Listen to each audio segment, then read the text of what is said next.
Yo, salut les gens et bienvenue dans cette petite vidéo détente, petite vidéo voilà, où je n'ai pas vraiment préparé de texte, j'ai quelques notes là juste sous les yeux.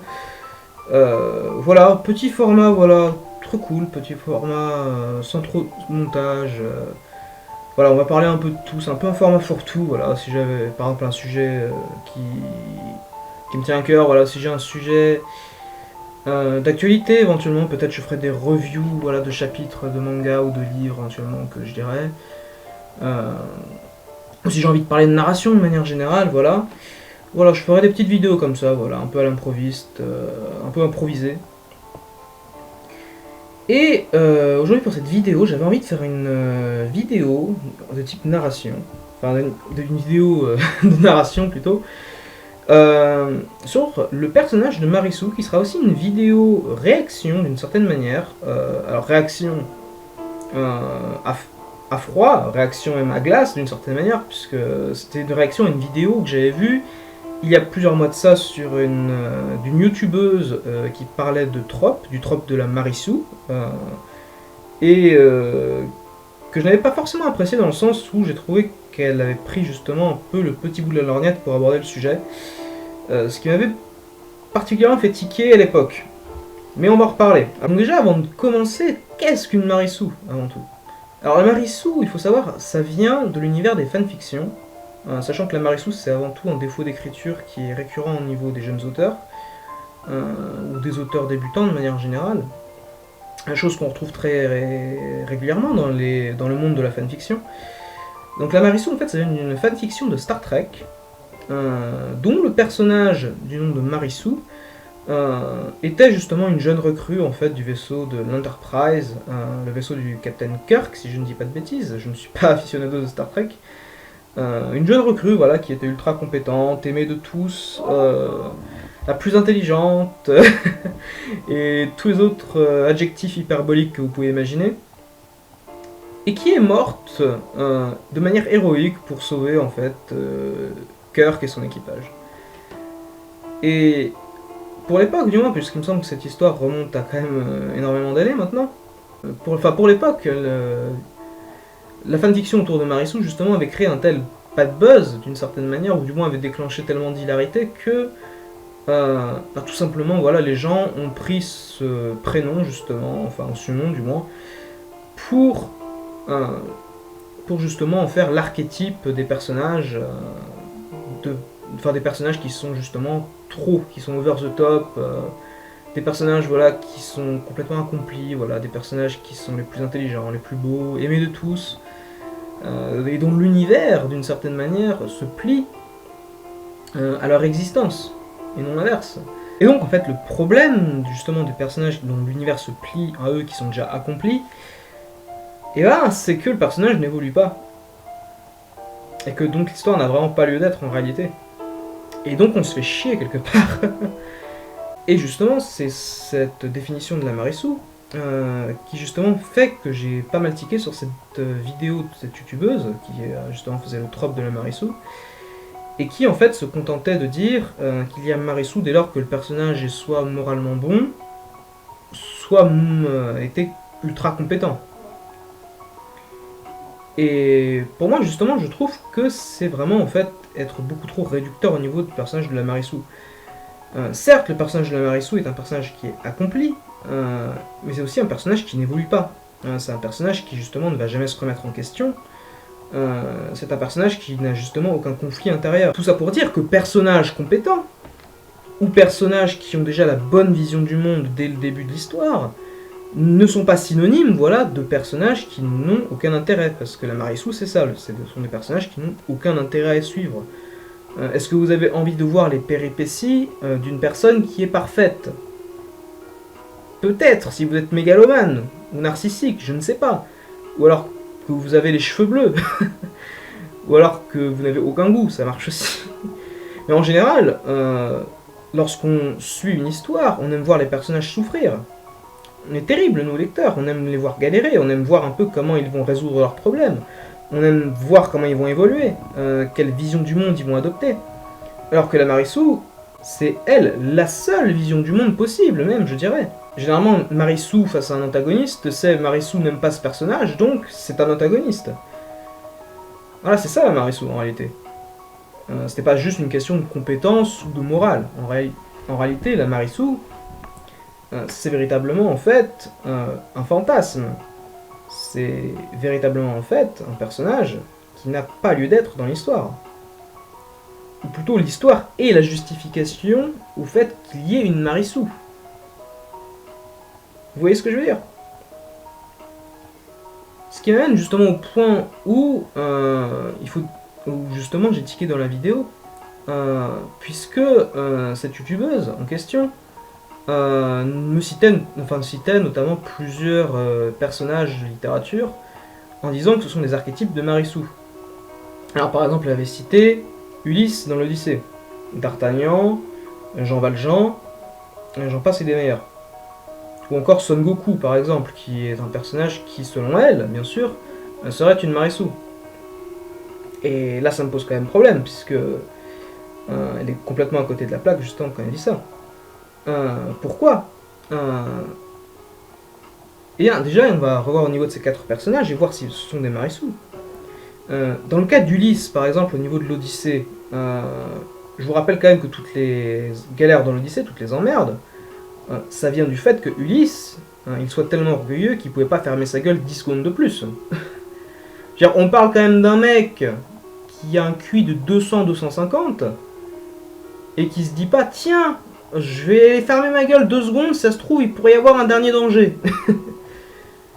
Parce que quand même, Ulysse est responsable indirectement de la mort de tout son équipage, est responsable de son errance sur la mer, est responsable du fait que sa femme s'est fait courir après pendant 20 ans par des mecs en chien.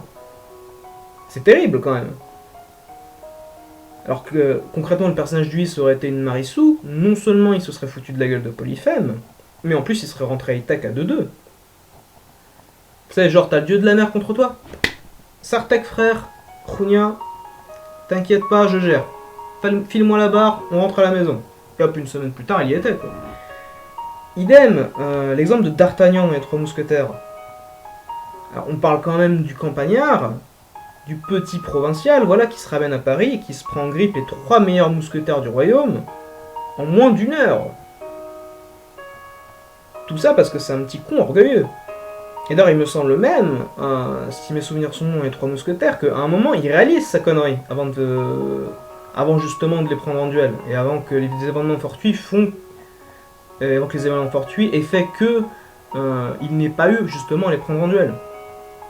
Mais il me semble qu'à un moment dans le roman des 3 mousquetaires, D'Artagnan se dit, grosso modo, ah mais merde en fait, quand même, les gars ils risquent de m'emplafonner là quand même. Surtout que je les prends les 3 les uns à la suite des autres. J'ai peut-être été gourmand. J'ai peut-être visé un peu gros. Donc voilà, est-ce que D'Artagnan est une Marisu? Certainement pas. Certes, il est jeune, il est fougueux, il n'est pas mauvais à l'épée. Mais concrètement, il a tout à apprendre du monde des mousquetaires. De même, Jean Valjean dans Les Misérables. Alors certes, Jean Valjean est bon. Jean Valjean, voilà, a volé du pain pour essayer de nourrir sa famille. Mais Jean Valjean, c'est aussi un personnage en quête de rédemption. C'est aussi un personnage qui a ses failles moralement, puisqu'il me semble que dans le roman, là aussi, Jean Valjean tente à un moment, en sachant que la relation entre Cosette et Marius, tente à un moment de les séparer en se disant bon, je vais aller en Angleterre, comme ça Cosette partira pas, elle me laissera pas toute seule. Jean Valjean évolue justement dans sa manière d'entrevoir sa relation avec Cosette, sa fille adoptive. Il évolue notamment au niveau de sa manière d'être après son passage chez justement le prêtre, je ne sais plus son nom. Prêtre qui a montré justement de la sympathie à son égard, qui a montré de la pitié, de la clémence. Voilà, Jean Valjean, c'est un personnage qui apprend. Donc est-ce que c'est un personnage de Marisu? Bah, certainement pas non plus.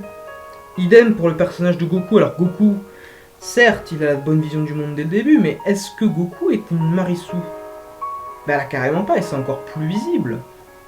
Quand même, je vous rappelle que Goku, certes, il est gentil, il est naïf, et tout ce que vous voulez, mais Goku part quand même du gamin attardé vivant dans sa montagne, et il devient justement au fil de ses aventures, au fil de ses échecs, ses réussites, ses difficultés, ses combats, à devenir justement un guerrier qui est ouvert, un guerrier sage, un père aimant,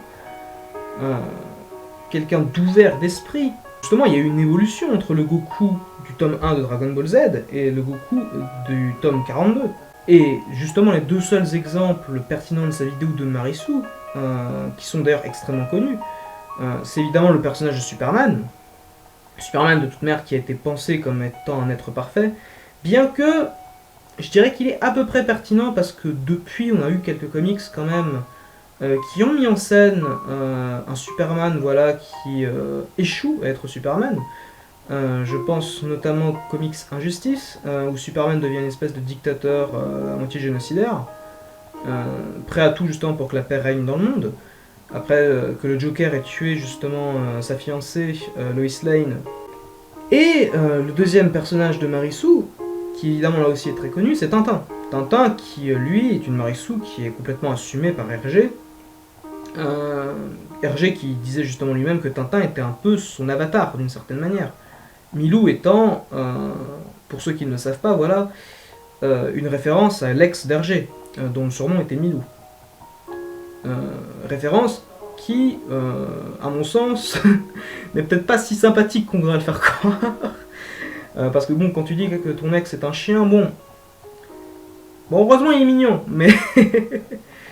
mais bon, un chien qui aime se saouler au whisky, je ne sais pas trop si moi j'aurais apprécié d'avoir une ex qui me caricature comme ça.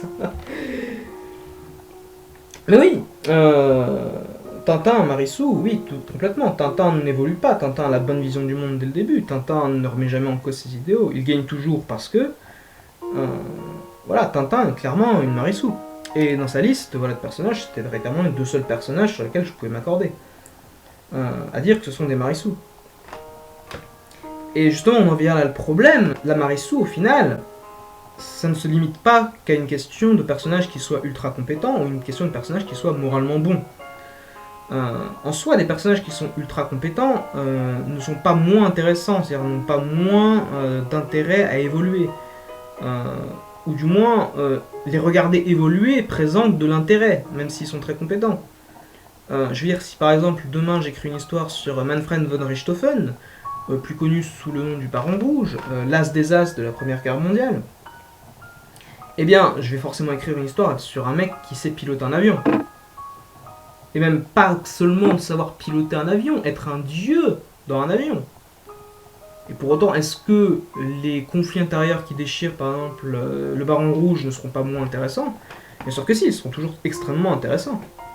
Et d'être ça en perspective, justement, avec sa réputation de chevalier du ciel, etc., ça peut donner une histoire extrêmement intéressante, extrêmement passionnante. Autre exemple, peut-être un peu plus populaire, Saitama de One Punch Man. Alors certes, One Punch Man, à la base, ça reste quand même une parodie de l'esprit shonen. Saitama, à la base, dès le début de l'histoire, il est au top du game. Il a plus rien à prouver, Saitama. Et c'est justement le fait qu'il ait plus rien à prouver qui le rend intéressant, parce que du coup, il se fait chier. Saitama, du coup, il est là en train de se dire, mais putain, là je suis au top, mais du coup je m'emmerde, parce que là, du coup, j'ai plus aucun adversaire à ma hauteur, vraiment plus rien en fait. Idem, personnages moralement bons dès le début, qui ont la bonne vision du monde dès le début, ça peut être des personnages qui sont très intéressants à suivre. Parce que certes, il peut avoir la bonne vision du monde, mais cette vision du monde peut amener à évoluer, peut amener justement à gagner en maturité. Je vais prendre le cas de Naruto par exemple. Naruto, au début de l'histoire, voilà, il a connu la solitude, il a connu le racisme d'une certaine manière, la discrimination, l'isolement, le fait d'être orphelin. Et tout ça, justement, ça va le marquer profondément. Il va se rendre compte que ce système, justement, il est injuste, il est mauvais. Et justement, c'est ce qui va le motiver à changer ce système. Et à vouloir être reconnu de tous. En tant que Hokage, à vouloir d'une certaine manière qu'on reconnaisse son existence. Mais le truc, c'est qu'au début du manga, tome 1, Naruto, quand même, c'est un gars, voilà, qui a une grande gueule. Voilà, ça reste un gamin prétentieux, qui sait même pas faire un putain de multiclonage, et qui pourtant est en train de te dire, ouais, moi je serai le plus grand ninja du village, tout le monde sera forcé de reconnaître ma valeur, t'as envie de lui dire, nique ta race, apprends à faire des clones, et puis sors-toi les doigts du cul. Le Naruto du tome 1 n'est pas le Naruto du tome 72, parce qu'il s'est quand même passé énormément de choses entre les deux. Et notamment au niveau des combats. au niveau de la psychologie des personnages, il y a énormément de combats qui ont fait grandir Naruto, qui ont fait évoluer sa vision du monde. Le premier étant évidemment Aku et Zabuza. Aku et Zabuza qui ont montré à Naruto que le monde des ninjas, c'est cruel, que la société est cruelle, que la société te crache à la gueule. Ça justement, ça a déjà été un premier déclic pour Naruto quelque part, qui apparaît de prendre conscience que le monde est compliqué à changer. Idem après, un autre combat extrêmement intéressant dans la psychologie de Naruto, c'est le combat évidemment contre Neji. Un Neji qui est un pur produit de la société. Comme énormément d'antagonistes d'ailleurs dans Naruto. Mais Neji, il avait ses petits côtés réels quelque part, il y avait ce côté dramatique, en mode, toi tu es né dans cette branche-là de la famille Hyuga, tu es condamné à rester comme ça. Tu es condamné à servir l'autre branche aînée. Neji va devenir un pur produit du système, qui nécessairement et fatalement va se dire que de toute manière on peut rien changer, les choses sont comme ça, ferme ta gueule et avance.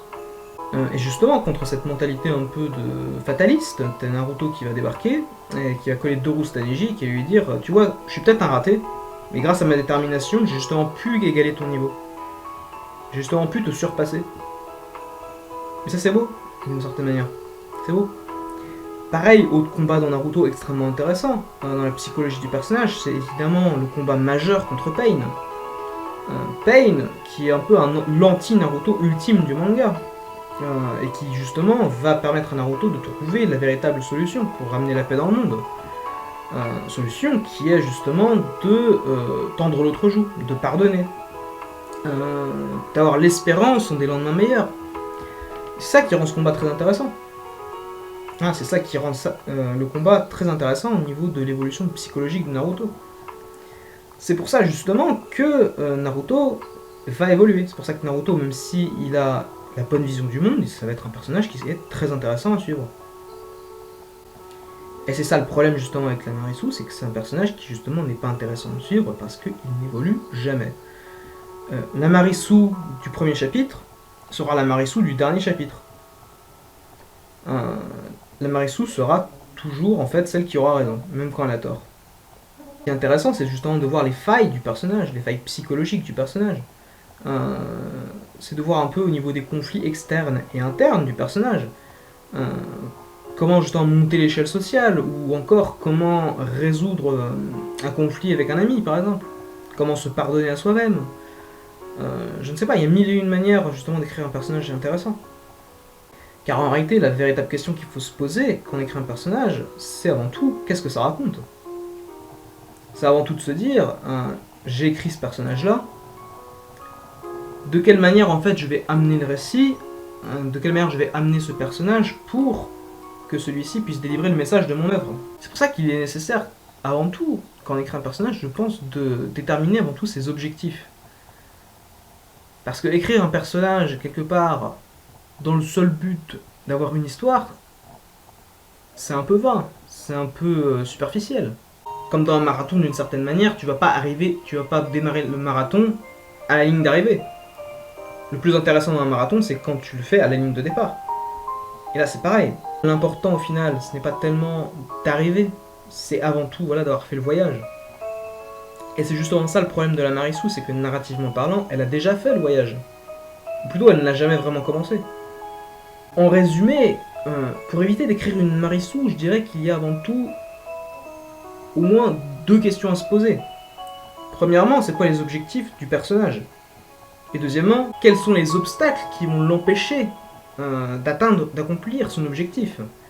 Et enfin, bien évidemment, lorsque vous décrivez votre univers, lorsque vous faites votre world building, de bien évidemment penser à définir les règles de votre univers en amont. Voilà, pour éviter que le personnage, en fait, impose ses règles à l'univers. Alors que ça devrait être l'inverse, justement.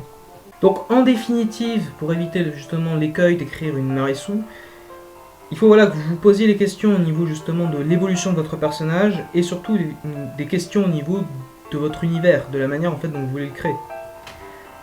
Et surtout, vous écrivez des règles, vous vous y tenez. Voilà, c'est aussi simple que ça. Ce qui n'empêche évidemment pas, lorsque vous faites votre world building, de jouer avec ces règles ou éventuellement de les réinventer. Bien évidemment avec beaucoup de finesse, avec beaucoup et avec beaucoup de subtilité, avec pas mal de préparation et de paiement, bien évidemment, que votre personnage vive dans votre univers. Et non pas que votre univers vive au travers de votre personnage. Bref, c'est la fin de cette vidéo détente. Je ne sais pas combien de temps j'ai parlé, je vais voir ça au montage, j'espère que ça dure pas trop. J'espère que ça dure pas les plombes. Bon, n'hésitez pas, si la vidéo vous a plu ou intéressé, à laisser un petit pouce bleu de l'amour. N'hésitez pas à partager si la vidéo vous a plu. Quant à moi, je vous laisse. N'oubliez pas de cultiver votre jardin de sourire. Et sur ce, ciao les gens!